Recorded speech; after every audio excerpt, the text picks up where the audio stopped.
हम आपको सीधे लिए चलते हैं अरुणाचल प्रदेश। केंद्रीय गृह मंत्री अमित शाह इस समय वाइब्रेंट विलेज प्रोग्राम की शुरुआत करने के लिए पहुंचे हुए हैं। अरुणाचल प्रदेश चीन से बौखला गया है, लेकिन गृह मंत्री ने भी कड़ा जवाब दिया है चीन को। सुनिए। 4800 करोड़ रुपया खर्च किया जाएगा।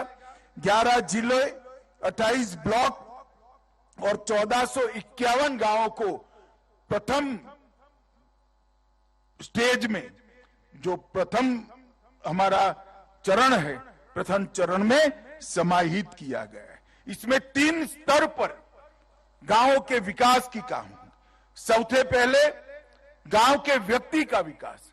जब तक व्यक्ति का विकास नहीं होता तब तक गांव। जब मध्य भारत से कोई आता था तो कहता था कि मैं भारत के अंतिम गांव में जाकर आया, और अब जब यहां जैसे मैं वापिस जाऊंगा, मेरी पोती को बताऊंगा कि मैं भारत के पहले गांव में जाकर आया हूं।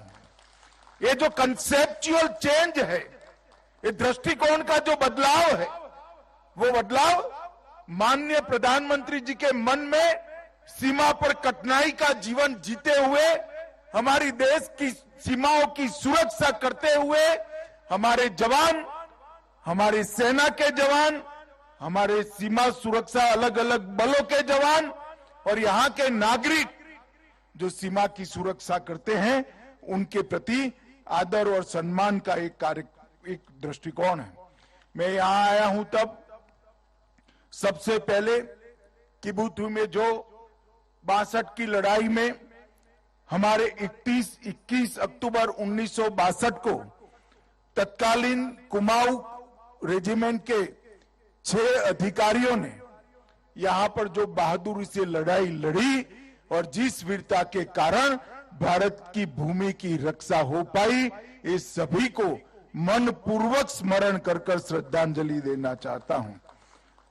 संख्या में तो वो छोटे थे, हथियारों में भी छोटे थे, मगर देश भर के और दुनिया भर के 1963 में टाइम मैगजीन में भी लिखा कि जो किबुथु में लड़ाई हुई, वो लड़ाई के अंदर भारतीय सेना के पास हथियार तो कम थे, मगर वीरता समग्र विश्व की सेनाओं से सबसे भरपूर वीरता थी तो भारतीय जवानों में थी।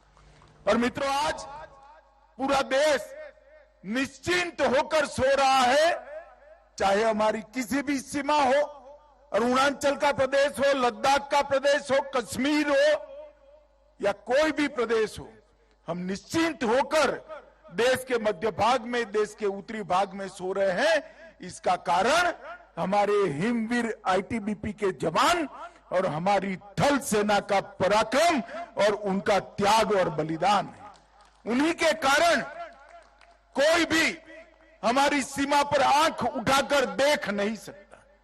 और आज हम गर्व के साथ कहते हैं, वो जमाने चले गए जब भारत की भूमि का कोई अतिक्रमण कर सकता था। आई सौ की सुई की नोक जितनी भूमि का भी अतिक्रमण कोई नहीं कर सकता, क्योंकि आईटीबीपी और भारतीय सेना यहां पर उपस्थित है। यहां पर 13,000 फुट की ऊंचाई पर कठिनाई के साथ अपने युवानी को बिताते हुए, अपने परिवार से दूर, बूढ़े माँ बाप और छोटे बच्चों के से दूर रहकर देश की सेवा कर रहे वो सभी जवानों की त्याग, बलिदान, शौर्य और उत्साह को और देशभक्ति को मैं 2 हाथ जोड़कर प्रणाम कर मेरी